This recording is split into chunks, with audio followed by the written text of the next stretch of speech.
Hey guys, Zack here, and this is my review of Scooby-Doo Mystery Incorporated.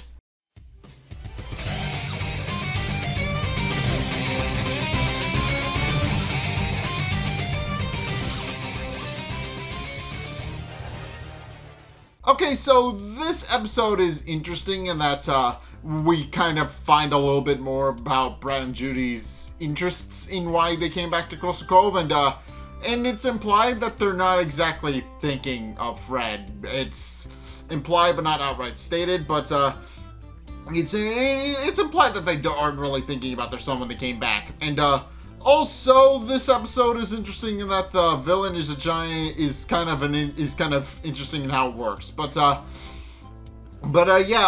in case the episode opens up with an art exhibit after Artworks, which is a famous art exhibit in Crystal Cove, as it turns out, and what we find out is that it's owned by a man named Randy Warsaw, who we don't meet initially, but he is explained to own the exhibit. But in case the various people are actually touring around Artworks, admiring all the various art pieces that are just lying around, that are just around in the art exhibit. You know what a museum looks like. I don't need to explain it, but. And also, while they're there, there's actually a band called Sunday around Noonish, which is currently playing their song "The Hunters" to the crowd while they go and observe all the art. And what we find out is that first and foremost, Janet Nettles and Sheriff Stone are there, seemingly on some sort of date, but also maybe not. But yeah, they're at the art exhibit, and Sheriff Stone is trying to show off his artistic knowledge to her, but. The sculpture he chooses to demonstrate his own knowledge on is a sculpture of a foot. And Janet Nettles even points that out to him, that he's just explaining all of this artistic stuff about all the artistic uses and all these things. And it turns out it isn't really relevant because it's just a giant foot. But And also, Brad Childs and Judy Reeves are there, and at one point, Cassidy actually winds up confronting them, telling them that they need to talk. So, but they merely blow her off, saying that it's not a good time, and then they just leave. But in case as the exhibit is actually getting into full swing, we actually finally meet Randy Warsaw, who proceeds to escort everybody to the middle of the room. And in the middle of the exhibition hall, he unveils his most latest masterpiece, fittingly just named Junk, because it's literally just a pile of junk. It is literally just a assortment of odds and ends. It's got like a paint can, an oil drum, pieces of car parts, and overall, it's just a pile of junk. It's just a pile of randomly assorted things that just really does. I will never understand modern art, but it's a pile of junk, and it's unclear why he made it. But in case as Randy is showing everybody his new art piece and taking in the applause, the titular junk, then the self-named junk, then proceeds to get up, and then it proceeds to assemble itself into a vaguely humanoid figure.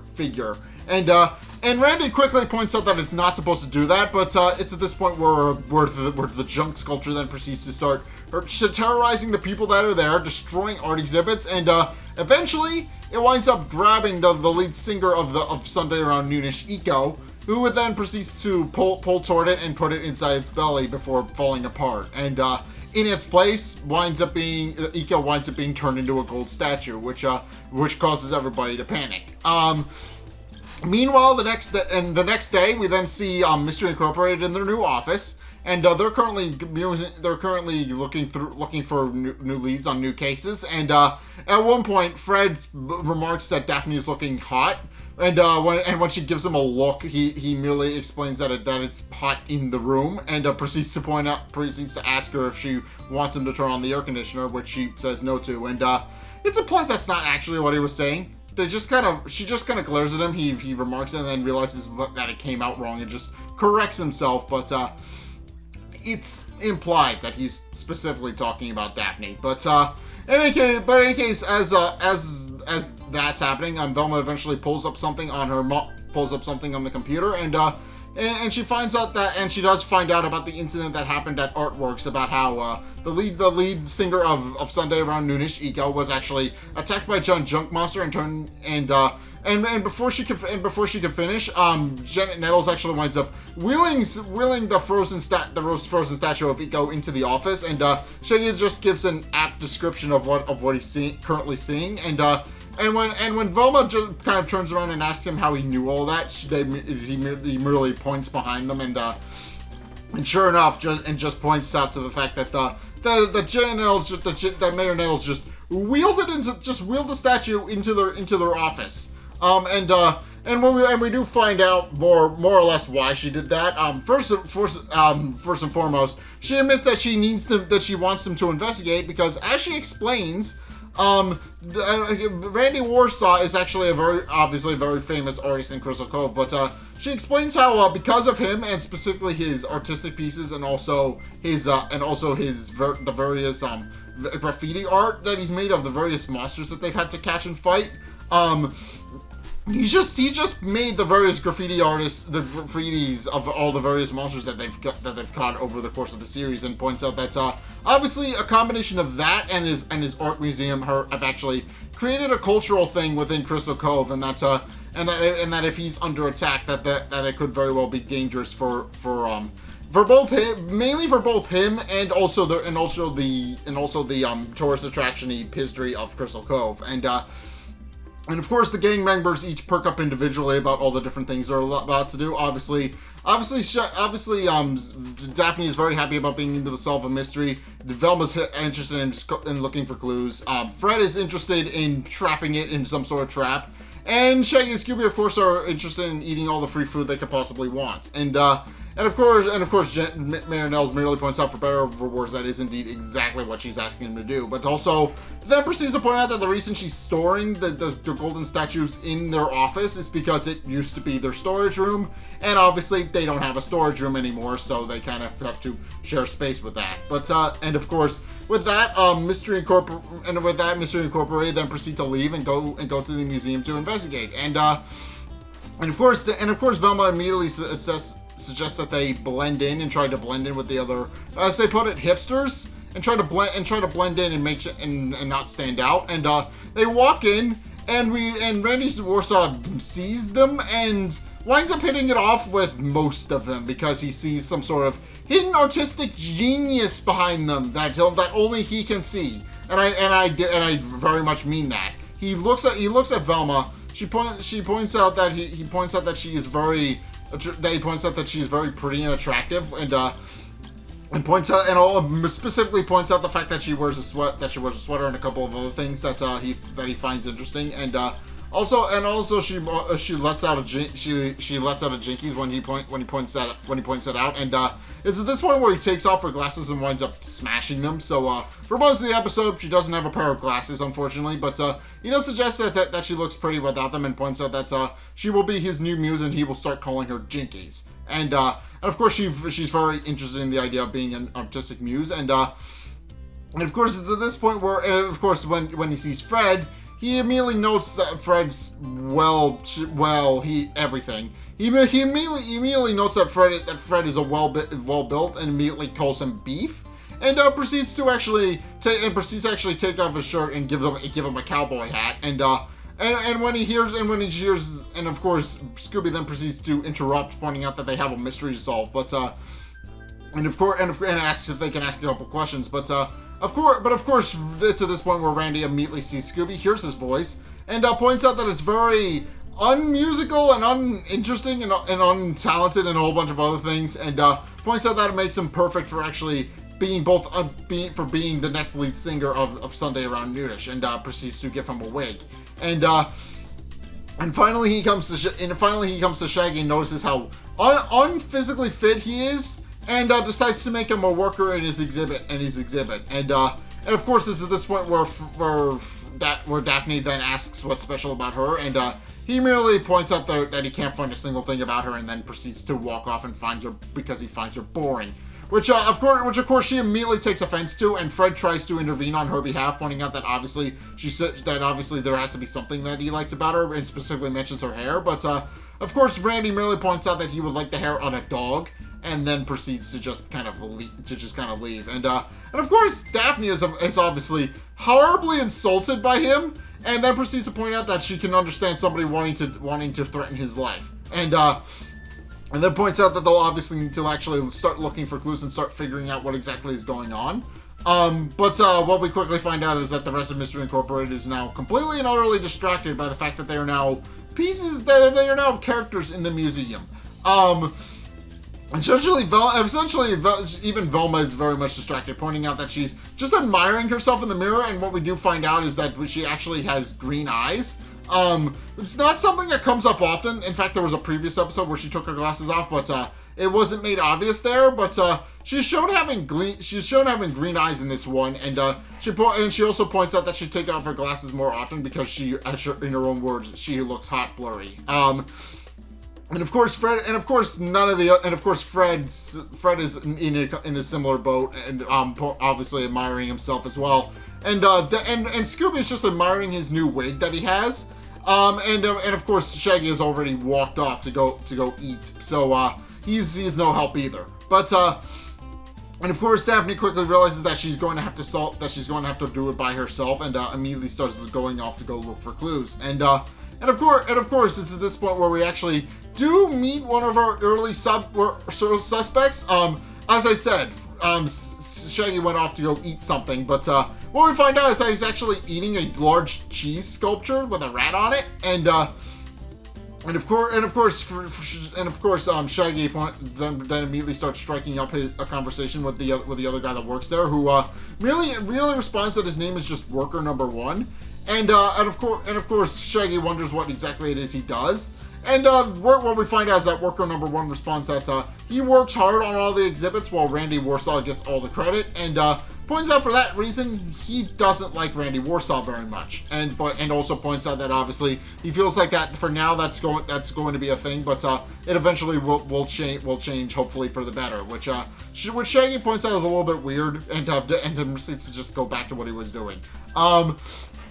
And meanwhile, we actually meet Randy Warsaw's previous muse, Cleo, who of course Randy Warsaw immediately unceremoniously swaps out with Velma, pointing out that obviously he's found a new muse, and points out that Cleo is horribly boring, and then just unceremoniously swaps her out, and of course he immediately shoves into the arms of Butch Fairbanks, who is actually the lead guitarist of Sunday Around Noonish. He's the guy who works in Sunday Around Noonish as the lead guitarist, and he openly admits that he also doesn't like Randy Warsaw very much, and points out that was not a very good thing for him to be doing, and of course, it's at this point where eventually Daphne, in her own investigation, then eventually finds just junk lying in the back room, and of course she immediately calls Fred over, who comes to investigate as well, and of course they point out that it can't obviously be the monster, because obviously it's just a pile of junk. It doesn't seem like it should be able to move, but of course it's at this point where Fred decides to actually get a closer examination of it, and kicks part of it, which winds up waking up junk, and it proceeds to come to life, and it tries to attack them, and Fred quickly points out that maybe kicking it wasn't the best idea. And of course, they run back into the exhibit, where junk proceeds to once again go on a rampage and starts destroying things. In the process, it winds up capturing Cleo, and once again turns her into a gold statue, before collapsing once again. And it actually does wind up getting knocked into a wall by Mystery Incorporated, but it does wind up collapsing after getting hit, and there's just a gold statue of Cleo in its place, and of course this causes everybody to start despairing, but of course they quickly realize that they need to actually figure out what exactly is going on with junk, and trying to figure out why it's attacking people, and of course it's at this point where we actually get a cutaway of Brad and Judy in their house, and Cassidy just lets herself in, and proceeds to ask if now is a good enough time. But of course, Brad and Judy immediately point out that they were keeping it civil for public's sake. But does point out that coming into their house might be a bit too far. But and of course, what we find out is that though they keep an outwardly friendly appearance, Brad and Judy aren't exactly likable people.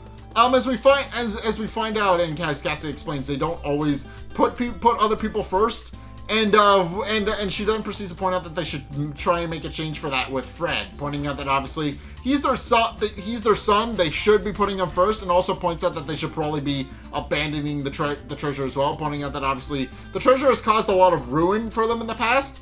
And points out that if they continue to look into it, that it could very well blow up their family. But Brad merely responds that obviously they don't really need to worry about that, pointing out that obviously as long as nobody gets in their way, nobody's going to get hurt. And of course Cassidy quickly realizing that it was a waste of time to try and talk to them, and pointing out that they are exactly as she thought they were going to respond to her.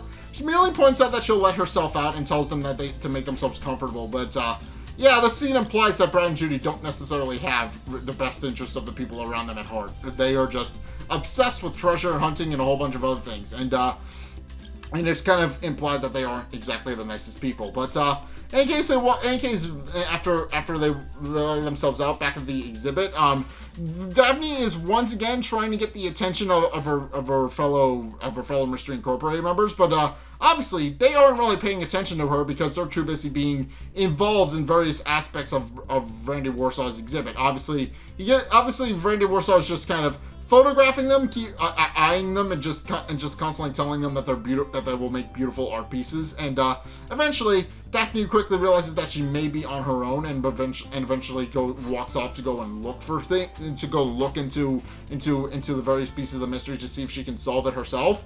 And eventually, she sees worker number one walk out of the museum with a suspicious package tucked under his arm.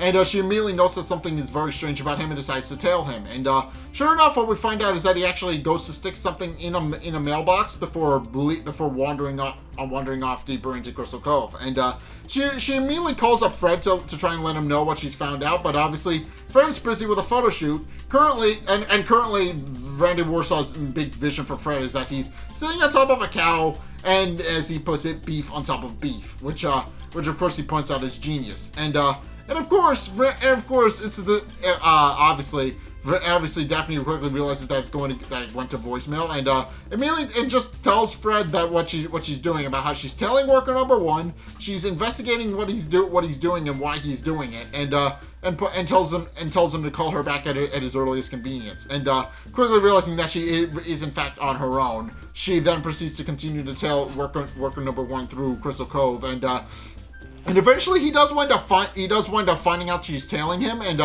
grabs her and pulls her into an alley, and then reveals that she has in fact caught him red-handed, and of course she thinks that he's actually the man responsible for junk, but then he reveals that he's actually a forger. As we find out, worker number one has obviously been working with Randy Warsaw for a while now, and explains that how he's the person behind all of Randy Warsaw's actual art pieces. So for the longest time, he's been making forged copies of Randy Warsaw's art that he then passes off on his own. And of course does point out that obviously he's very ready to accept the consequences of his actions, pointing out that he knows what he's done is wrong, and also proceeds to show her that the piece of art that he's unwrapped, which is just a giant piece of loaf of bread, and also she remarks it's junk because she sees the monster behind him, and he doesn't fully understand at first, but then junk proceeds to appear and grabs worker number one. proceeds to scoop him up and tries to turn him into a gold statue. And then it tries to do the same with Daphne, who tries to run away from Junk and it tries to corner her, but in the alley. But then Fred and the rest of the gang show up in the mystery machine and ram Junk into a wall. And Fred tells Daphne to get in. And of course, they then proceed to drive off, at which point Daphne points out that she's never thought she'd be this happy to see Fred in her whole life. And of course, Fred immediately takes it the wrong way and thinks she's talking about them getting back together. But then he realizes that she's actually talking about him rescuing her, and then eventually decides to just more or less drop the subject. Although, and of course, Junk then proceeds to chase after them on the mystery machine, trying to catch up to them. And it's also at this point where Fred also points out why he's been working so hard on his image and why he's kind of obsessed with the idea of looking cool and looking good. And what we find out is that he's actually trying to be Baylor Hotner. He's trying to look attractive, working on his shirt off image. And points out that he thinks that if she does that, she'll actually be interested in him again. And she merely responds that she's not really interested because he's like a Baylor, but rather because he's just himself. But also then proceeds to add on a quick addendum about the fact that she's not really interested in him, even though she implies that she is. But she tries her best to hide it, but it doesn't work. But in any case, Junk continues to chase the mystery machine, and eventually they do give it the slip, and Junk winds up ramming into a light post and falls apart, and of course there's a statue of Worker Number 1 standing in the remains of Junk, and of course Shaggy immediately wonders if they got it, and it did, yes, but Worker Number 1 is now just incomplete and is now a gold statue, so they're now back at square one because that was their main suspect. And obviously he doesn't exist. He's not really a suspect anymore now, is he? But in case with that, they then proceed to bring the various pieces of Junk back to Randy Warsaw, who does point out that obviously he feels like he's made his art piece way too powerful, and obviously thinks that because of that it's what's coming to life, and of course the Mystery Inc. then proceeds to point out that he needs to destroy it so that it doesn't come to life again, but of course Randy immediately insists that he can't destroy it because it's his work of art. That's kind of blasphemous. You can't ask an artist to destroy their own art. He openly admits that to them. But then he realizes that the gang is onto something, specifically Velma, and proceeds to point out that obviously that she has a good point, and points out that if he lets himself be destroyed by his art piece, it will be one of the biggest exhibits in the history of forever. And then immediately goes to prepare, pointing out that he's going to have a big banquet to show off the new art piece of Junk destroying him.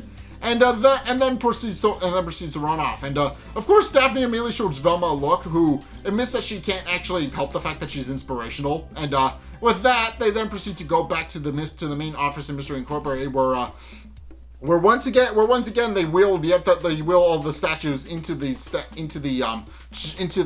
chamber, into the main office, and of course Velma can't shake the feeling that it feels familiar, and of course at one point as they're doing this, Shaggy does in fact mention that it's a little offhanded comment, and it doesn't really add anything, which is why he didn't bring it up earlier. But Shaggy mentions that he was actually locked in a mannequin factory for a long time and for a month, and does point out that he can still feel the cold touch of plastic.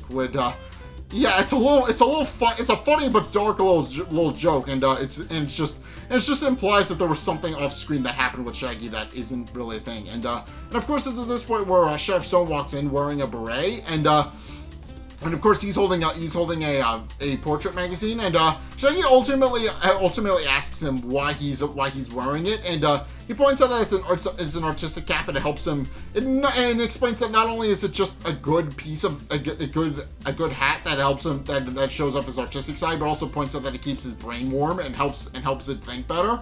And once again, Velma points out that she can't help but shake the fact that there's something off about the statues that are forming, and eventually Sheriff Stone does offer up the solution, and that the poses that they're stuck in are part of a very famous German painting, and sure enough, he shows an art catalog, and what we find out is that it is actually an old polka piece, and 3 of the 4 do match, and 3 of the 4 poses are indeed matched by the sculptures, and Velma realizes that there is in fact a connection, as Sheriff Stone said, and but at which point Shaggy, who as it turns out is a big polka fan, then proceeds to point out that he obviously recognizes it as one of his reminds him as one of his favorite polka teams, and then proceeds to play his polka music from his favorite bands on the Mystery Inc. computer, which of course causes Scooby-Doo immediately cover his ears because he doesn't like the sound of polka music. But it's at this point where Shaggy points out that he hasn't slowed it down yet, and then proceeds to slow it down to reveal that it sounds like Saturday around noonish. It's very slowed down, but it does sound like Saturday around noonish. But and of course, it's at this point where Velma realizes that that is indeed the final piece that they needed to actually solve the mystery, and points out that now they just need to figure out who Junk is going to attack next.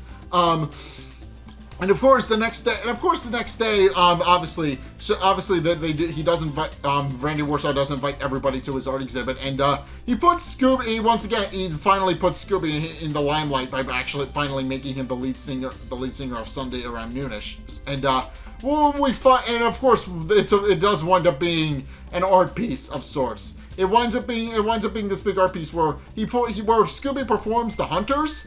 And of course, everybody doesn't really understand what he's saying because obviously he's a dog. He doesn't really speak perfect English, and but everybody's so enamored with it that pointing out that it sounds like a completely different language that they just kind of eat it up anyway.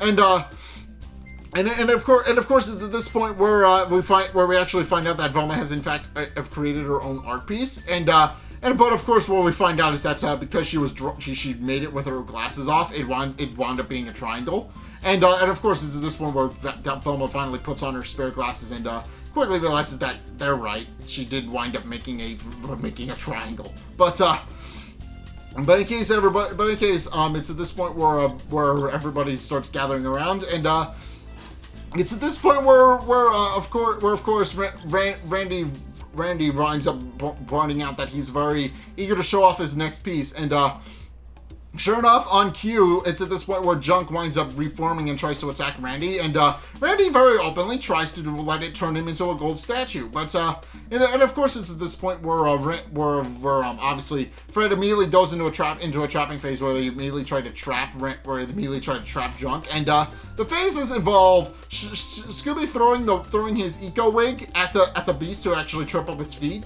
and then throwing the picture frame on its hands to actually trap it, and then and of course this eventually causes and of course it's at this point where Fred then rams into it with his cow, which of course causes it to fall apart, and when Junk tries to get up again and reform itself, it's at this point where Fred goes into the 4th phase where they push the cheese statue on top of it, and this is what finally traps it and defeats it, and to this point where they finally point out that now it's time to actually figure out who is actually responsible for this, and they then proceed to unmask it to reveal that it's obviously Randy admits that he doesn't quite get it, which is a reference to his real world inspiration, Randy Warhol, where everybody would just remark that they don't get his art, and he repeats it several times at the end of the episode, but of course, they immediately explain that obviously he points out that what they were looking for was someone German, because as it turns out, it was a special. The reason that everybody froze in place is because they were attacked with a special type of yeast infection, and using a special yeast that can only be found in German pretzels. So they remarked that they were looking for somebody German, and also reveals that because of that, they were able to actually return everybody back to normal, and they are no longer golden statues. So. Which is interesting and a little bit funny, but they then also point out that now they know who actually responsible for it, and then proceed to pull Butch Burbank out of Junk, which of course Randy doesn't fully understand why, and it's at this point where Butch reveals why he did it. As it turns out. And they also explain that the way he controls Junk is with a special controller inside his guitar. But of course, what we find out is that apparently Butch Furbank was in fact a famous poker player, and then Randy got a hold of him and made him into some lead guitarist in a band, in a no-name in an American band, which he obviously very much resented. He very much was just happy being a poker player. He didn't want to be a guitar player. And then Randy just came, found him, and changed everything about him, which he openly resented Randy for, and which is why he tried to destroy him and his exhibit by turning everybody into solid gold statues that matched a famous German painting, to just kind of send a message to Randy about the fact that he can't just change people for who they are. And of course, Butch is immediately arrested and hauled off, but he's right. He's very much right. He has a very good point. People should just be who they're meant to be. They should, unless they're obviously a very bad person, they probably shouldn't really have to change anything about themselves.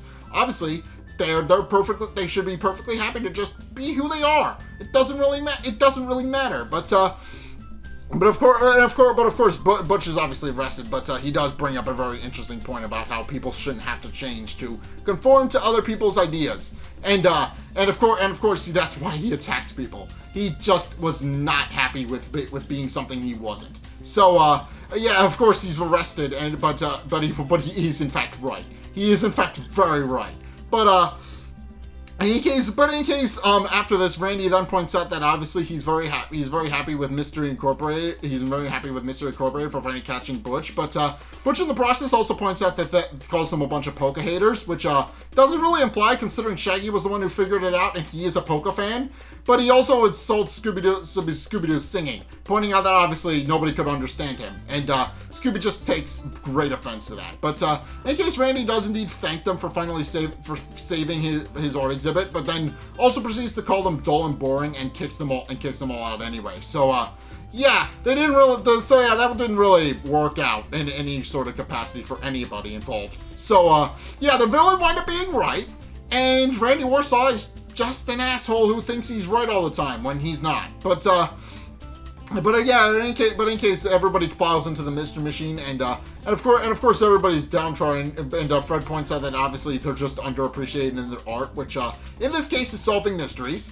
And but in any case, as they're actually driving home, they actually pick up a signal from K-Ghoul, as it turns out, Cassidy has once again returned to voicing K-Ghoul, and then proceeds to reveal over the radio, which everybody in Crystal Cove hears, including Brad and Judy, that there's evil underneath Crystal Cove and that they need to be prepared for it, and that's just an interesting thing. So of course, obviously this episode is the fact that obviously Brad and Judy aren't very likable people, but obviously you also have the fact that an art exhibit just came to life. And as it turns out, the guy behind it, both of the villains in this case were completely in the right, because obviously Randy Warsaw, he took credit for other people's work and also tried to change people into something they're not. So both of the villains in this episode were indeed 100% justified in what they did. Obviously you shouldn't forge art. You shouldn't do that. But obviously their reasoning was solid. And you shouldn't turn people into solid gold statues either. But you actually shouldn't do literally anything that's showcased in Scooby-Doo, mainly because you can't pull it off. It's one of those things where it's like, it's very much knows that the reasons behind its monsters are nonsense, so it doesn't even bother trying to explain them. But of course, it does point out that obviously both of the villains are indeed 100% justified in what they did. Obviously, in a more real-world scenario, obviously you shouldn't. Obviously, if an artist is doing something illegal, and obviously are taking credit for everybody's work, and B, turning people into something they're not, then you should obviously speak up about that and point that out to somebody.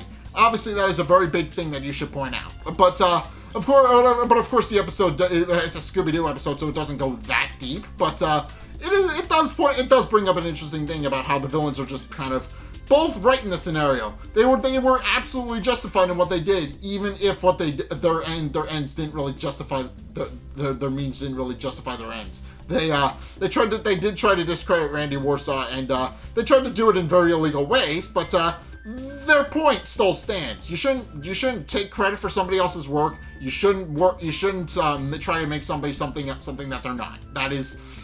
not something you're supposed to do. But in any case, that's gonna do it for my review of Scooby-Doo Mystery Incorporated. What did you guys think? Let's get a discussion going in the comment section down below, or over on my Discord server, link in the description. Anyway, thank you guys so much for watching. If you enjoyed, be sure to like, comment, and subscribe. Be sure to check out my Twitter. Link is down in the description. I post updates over there. If you guys will note, I am also going to be taking a somewhat brief hiatus from the Let's Plays due to technical issues. I will still be doing reviews, but for technical reasons, I will not be doing Let's Plays for a while because I need to replace my equipment because it broke. And also, yeah, just be sure to go check out my Patreon in the description as well. Again, it does help support me, and in this particular instance, I do need to buy some new equipment to fix the one that broke. So yeah, go check that out. Go help support me. I will definitely need help buying a new capture card. But and also speaking of, it's in the description and over on the end screen. And speaking of the end screen, if you want to see more content from me, then make sure to check out the videos linked inside the end screen. The top video is the most recent one. It may or may not be this one. For some Bob video is a video recommended to you based on what you've already seen from me, so if you want to try something new or see more of what you like, then be sure to check both of those videos out. But in any case, thank you guys so much for watching, and until next time I will see you guys in the next video. Peace!